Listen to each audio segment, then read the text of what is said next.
CIET NCERT द्वारा प्रस्तुतमस्ति सप्तमकक्षायाः संस्कृतध्वनिपाठ्यपुस्तकं दीपकम्। तृतीयः पाठः पृष्ठसङ्ख्या 29। मित्राय नमः। पृष्ठस्य दक्षिणभागे एकं QR कोड् अस्ति।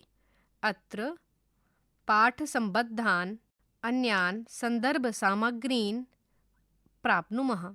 अत्र पृष्ठे कानिचन चित्राणि सन्ति। प्रथमे चित्रे द्वे बालिके स्तः परस्परं वार्तालापं कुरुतः। प्रथमा वदति, अहो योगिते, त्वं प्रातः किं करोषि?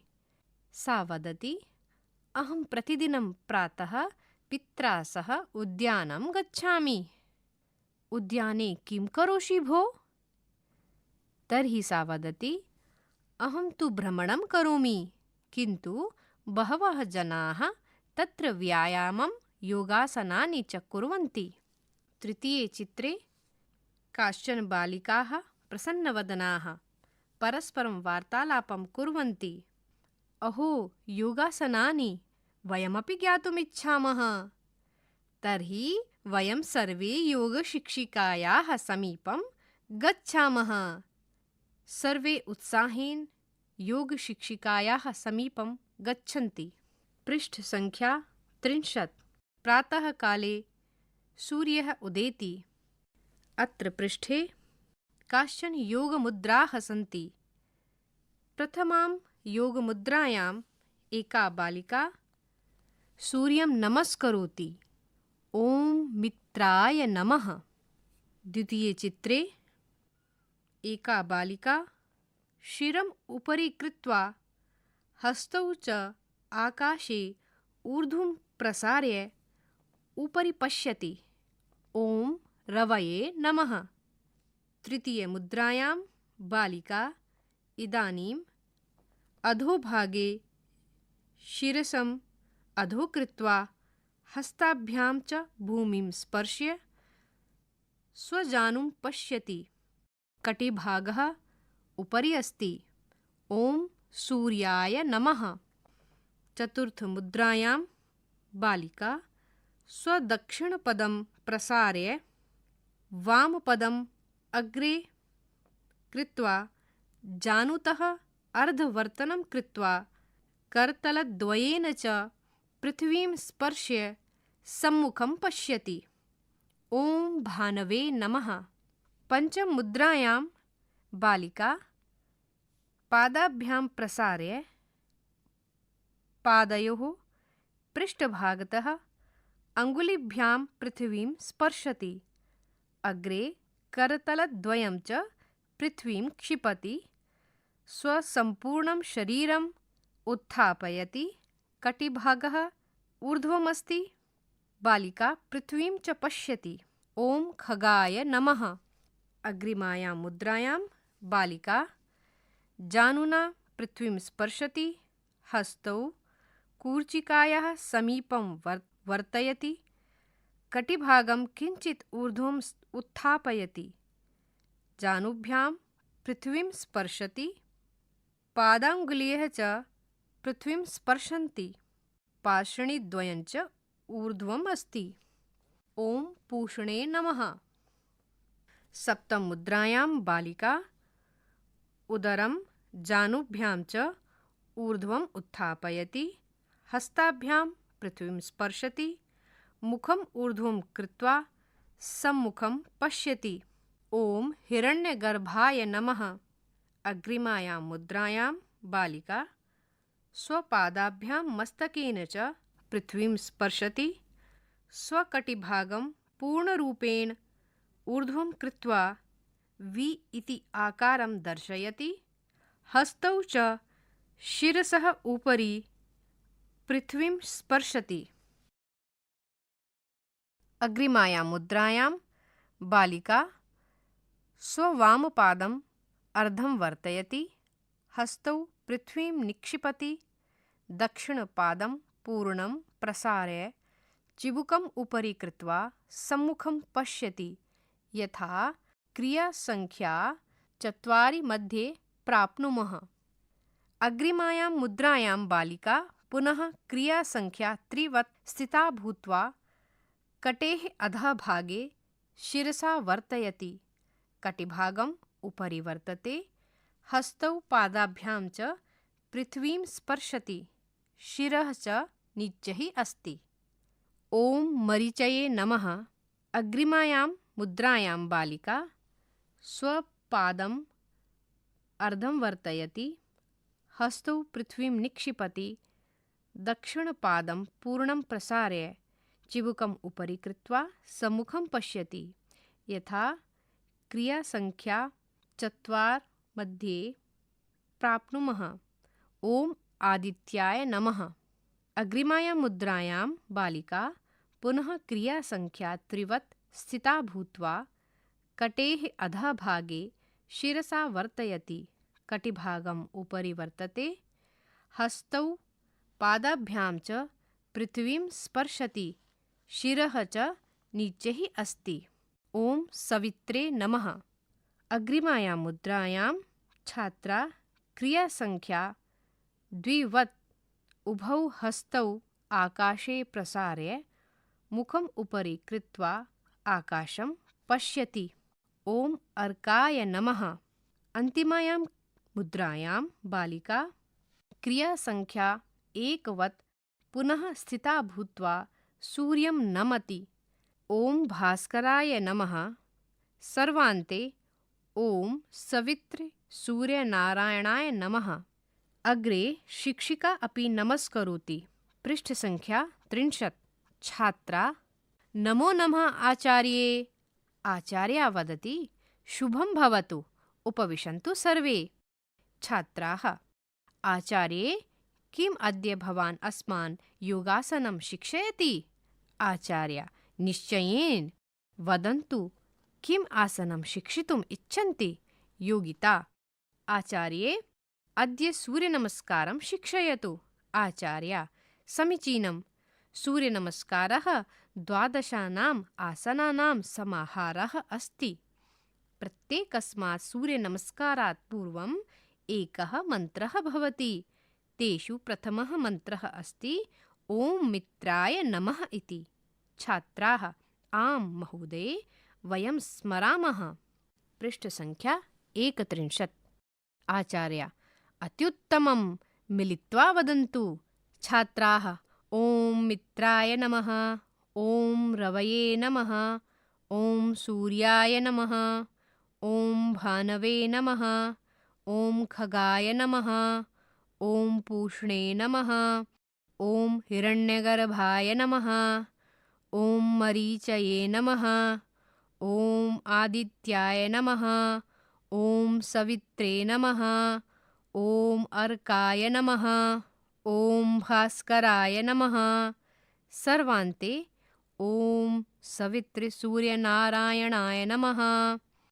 आचार्य अत्युत्तमम्।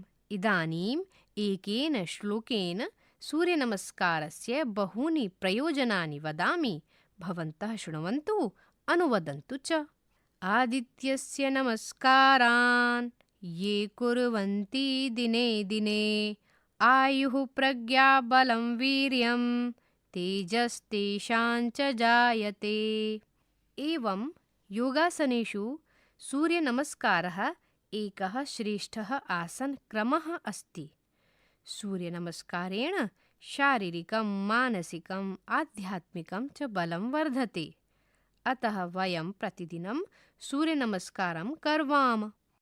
स्वस्थं शरीरं, स्वस्थं मनः च प्राप्नुवाम। अस्तु, पुनः अग्रिमकक्षायाम् अन्येषाम् आसनानां विषये ज्ञास्यामः। छात्राः धन्यवादाः आचार्ये।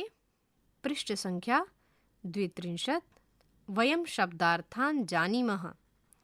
शब्दः अर्थः हिन्दी, इंग्लिश मातृभाषया अर्थं लिखन्तु, अनुवदन्तु, पश्चात् उच्चारणं कुर्वन्तु, दोहराएं, रिपीट।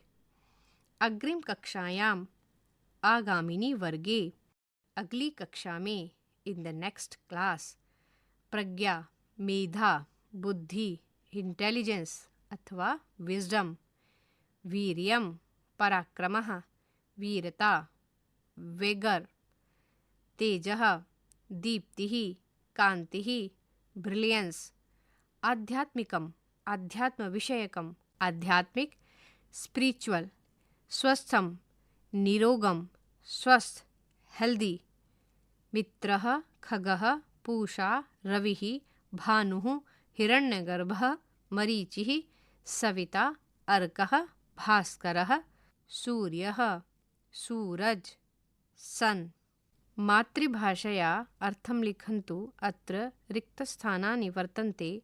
स्वस्वमातृभाषया शब्दानाम् अर्थम् आत्मना लिखन्तु। वयम् अभ्यासं कुर्मः। प्रश्नसङ्ख्या 1। अधोलिखितानां प्रश्नानाम् उत्तराणि एकपदेन लिखन्तु। क शुभं भवतु इति कः वदति? अग्रे रिक्तस्थानं। ख योगिता आचार्यां किं शिक्षयतु इति वदति। रिक्तस्थानं। ग सूर्यनमस्कारः कतीनाम् आसनानां समाहारः अस्ति। रिक्तस्थानं। घ केषु सूर्यनमस्कारः श्रेष्ठः। रिक्तस्थानं। ङ सूर्यनमस्कारेण जनाः कीदृशं शरीरं प्राप्नुवन्ति। रिक्तस्थानं।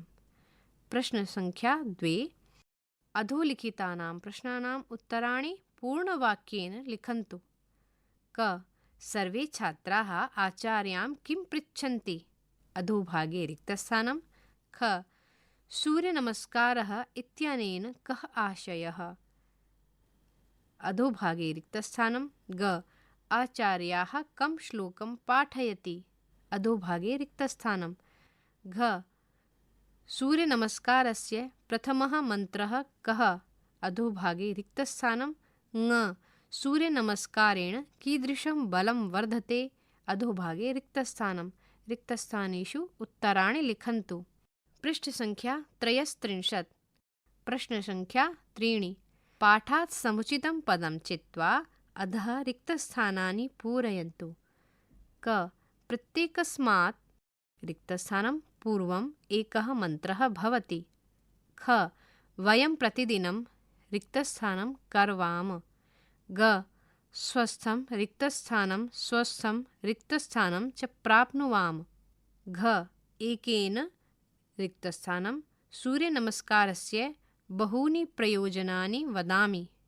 ङ आदित्यस्य रिक्तस्थानं ये कुर्वन्ति दिने दिने। रिक्तस्थानेषु उत्तराणि लिखन्तु। अधोलिखितानि शब्दरूपाणि पठन्तु अवगच्छन्तु च। लिङ्गं शब्दः। चतुर्थी विभक्तिरूपाणि एकवचनं द्विवचनं बहुवचनम्। अकारान्त पुल्लिङ्गं। छात्र छात्राय छात्राभ्यां छात्रेभ्यः। नायक नायकाय नायकाभ्यां नायकेभ्यः। आदित्य आदित्याय आदित्याभ्याम् आदित्येभ्यः। आकारान्त स्त्रीलिङ्गम्। आचार्या आचार्यायै आचार्याभ्याम् आचार्याभ्यः। योगिता योगितायै योगिताभ्यां योगिताभ्यः। बालिका बालिकायै बालिकाभ्यां बालिकाभ्यः। ईकारान्त स्त्रीलिङ्गम्। शालिनी शालिन्यै शालिनीभ्यां शालिनीभ्यः। नदी नद्यै नदीभ्यां नदीभ्यः। भगिनी भगिन्यै भगिनीभ्यां भगिनीभ्यः। अकारान्त नपुंसकलिङ्गम्। आसन आसनाय आसनाभ्याम् आसनेभ्यः। भोजन भोजनाय भोजनाभ्यां भोजनेभ्यः। फल फलाय फलाभ्यां फलेभ्यः। पृष्ठसङ्ख्या 34। अत्र इदम् अवधेयम्। नमः शब्दस्य योगे चतुर्थी विभक्तिः भवति। यथा भास्कराय नमः। अत्र पृष्ठे एकं चित्रमस्ति। चित्रे समुद्रतटः वर्तते। तटस्थाने अनेके वृक्षाः सन्ति। तत्र पूर्वदिशायां सूर्यः उदेति। अत्र जलमध्ये एका नौका अपि विहरति। प्रश्नसङ्ख्या 4। पाठे विद्यमानानां नमः युक्तशब्दानां सङ्ग्रहं कृत्वा लिखन्तु। यथा एकम् उदाहरणं प्रदत्तमस्ति मित्राय नमः। क रिक्तस्थानं, ख रिक्तस्थानं, ग रिक्तस्थानं, घ रिक्तस्थानं, ङ रिक्तस्थानं, च रिक्तस्थानं, छ रिक्तस्थानं, ज रिक्तस्थानं, झ रिक्तस्थानं, य रिक्तस्थानं, ट रिक्तस्थानं। प्रश्न संख्या 5। उदाहरणानुसारं कोष्ठकात् पदानि स्वीकृत्य वाक्यानि रचयन्तु। मञ्जूषायां पदानि लिखितानि सन्ति। अग्निः, आचार्या, त्रिवर्णध्वजः, जनकः, वृक्षः, देवी, भगिनी, मातामही, जननी, पृथ्वी, नदी। यथा उदाहरणं प्रदत्तमस्ति अग्नि इति शब्दमादाय अग्नये नमः इत्येवम् आत्मना रिक्तस्थानेषु लिखन्तु। क रिक्तस्थानं, ख रिक्तस्थानं। पृष्ठसङ्ख्या 35। ग रिक्तस्थानं, घ रिक्तस्थानं, ङ रिक्तस्थानं, च रिक्तस्थानं, छ रिक्तस्थानं, ज रिक्तस्थानं, झ रिक्तस्थानं, य रिक्तस्थानं। रिक्तस्थानेषु उत्तराणि लिखन्तु। अत्र पृष्ठे एकं चित्रमस्ति। चित्रे पर्वताः सन्ति, अग्रभागे वृक्षाः सन्ति, पर्वतात् एका नदी वहति, रिपीट्, पर्वतात् एका नदी निस्सरति, पूर्वदिशि च सूर्यः प्रकाशमानः अस्ति। अत्र इदम् अवधेयं दानार्थे दा धातोः तथा च यच्छ धातोः योगे चतुर्थी विभक्तेः प्रयोगः भवति। यथा शिक्षकः छात्राय पुस्तकं ददाति, शिक्षकः छात्राय पुस्तकं यच्छति। प्रश्न संख्या 6। कोष्ठके विद्यमानानां शब्दानां चतुर्थी विभक्तेः रूपाणि प्रयुज्य वाक्यानि पुनः लिखन्तु। यथा एकम् उदाहरणं प्रदत्तमस्ति सैनिकः कोष्ठके देश जीवनं प्रयच्छति। अत्र रिक्तस्थाने लिखितमस्ति सैनिकः देशाय जीवनं प्रयच्छति। क माता कोष्ठके याचक वस्त्रं ददाति, रिक्तस्थानं। ख पौत्रः पितामही कोष्ठके औषधं ददाति, रिक्तस्थानं। ग अहं कोष्ठके भगिनी उपायनं ददामि, रिक्तस्थानं। घ पिता कोष्ठके सेविका इति पदं वेतनं ददाति, रिक्तस्थानं। ङ त्वं कोष्ठके मित्र पुष्पं ददासि, रिक्तस्थानं। च देवः कोष्ठके भक्त आशीर्वादं ददाति, रिक्तस्थानं। छ आरक्षकः कोष्ठके चोर दण्डं ददाति, रिक्तस्थानं। रिक्तस्थानेषु उत्तराणि लिखन्तु। चतुर्थी विभक्तं कोष्ठक प्रदत्त शब्दैः सह योजयन्तु। पृष्ठ संख्या 37। प्रश्न संख्या 7। उदाहरणानुसारं माता कस्मै अथवा कस्यै धनं ददाति इति कोष्ठके विद्यमानानि पदानि उपयुज्य लिखन्तु। अत्र एकं रेखाचित्रमस्ति। गोलाकारे लिखितमस्ति वामतः माता, दक्षिणतः गोलाकारे लिखितमस्ति ददाति इति क्रियापदं। मध्यभागे पदानि सन्ति मञ्जूषायां पुत्री, पुत्रः, पाचिका, आपणिकः, याचकः, पितामही। माता इति कर्तृपदमादाय ददाति इति क्रियापदमादाय अन्यैः शब्दैः सह चतुर्थी विभक्तिकं प्रयोगं कृत्वा निश्चैः लिखन्तु। यथा एकम् उदाहरणं दत्तमस्ति क माता पुत्री इति चतुर्थी विभक्तिकं पदमस्ति पुत्र्यै, माता पुत्र्यै धनं ददाति। ख रिक्तस्थानं, ग रिक्तस्थानं, घ रिक्तस्थानं, ङ रिक्तस्थानं, च रिक्तस्थानं। रिक्तस्थानेषु वाक्यानि लिखन्तु। प्रश्न संख्या 8। उदाहरणानुसारं रिक्तस्थानानि पूरयन्तु। यथा गणेश, गणेशाय, गणेशाभ्यां, गणेशेभ्यः इति उदाहरणं प्रदत्तमस्ति। अन्यान् आत्मना लिखन्तु।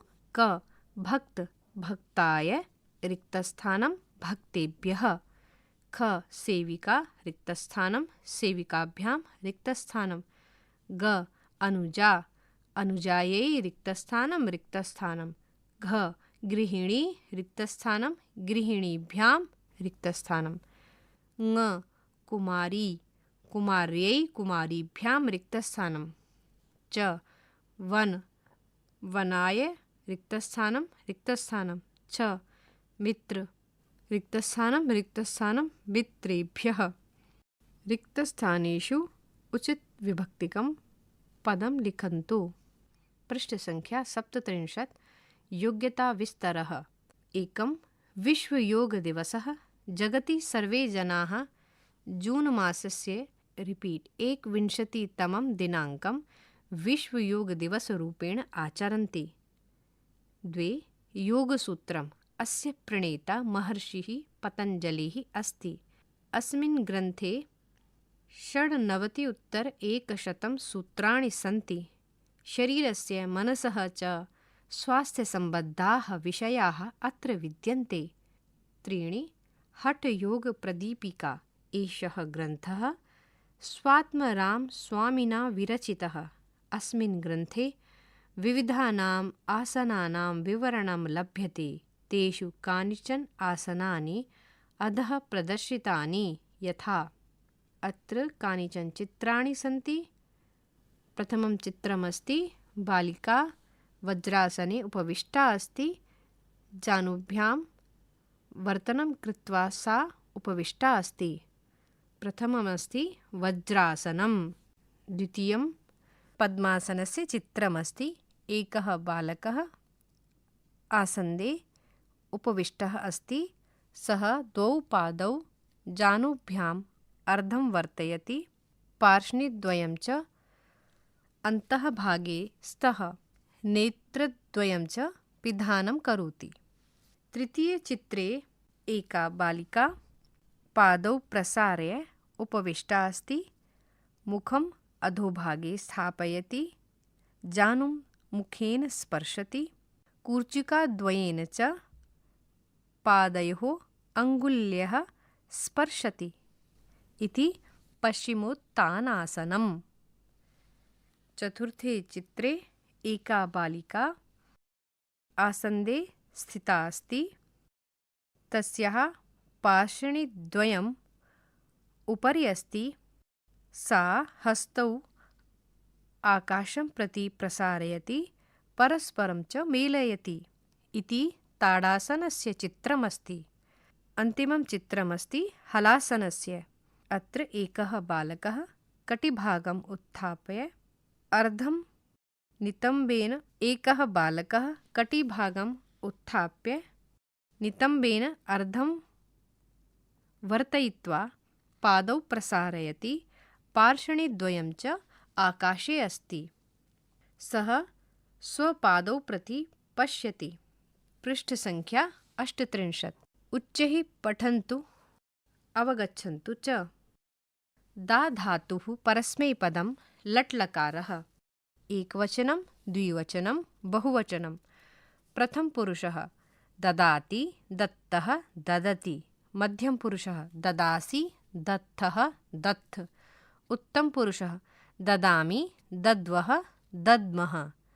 दा धातुः परस्मैपदं लोट्लकारः। एकवचनं द्विवचनं बहुवचनं। प्रथमपुरुषः ददातु दत्तां ददतु। मध्यमपुरुषः देहि दत्तं दत्त। उत्तमपुरुषः ददानि ददाव ददाम। परियोजनाकार्यम्। 1. सूर्यनमस्कारस्य 12 आसनानां भित्तिपत्राणि रचयन्तु। मन्त्रान् अपि लिखन्तु। 2. प्रतिदिनं सकुटुम्बं सूर्यनमस्कारस्य अभ्यासं कुर्वन्तु। 3.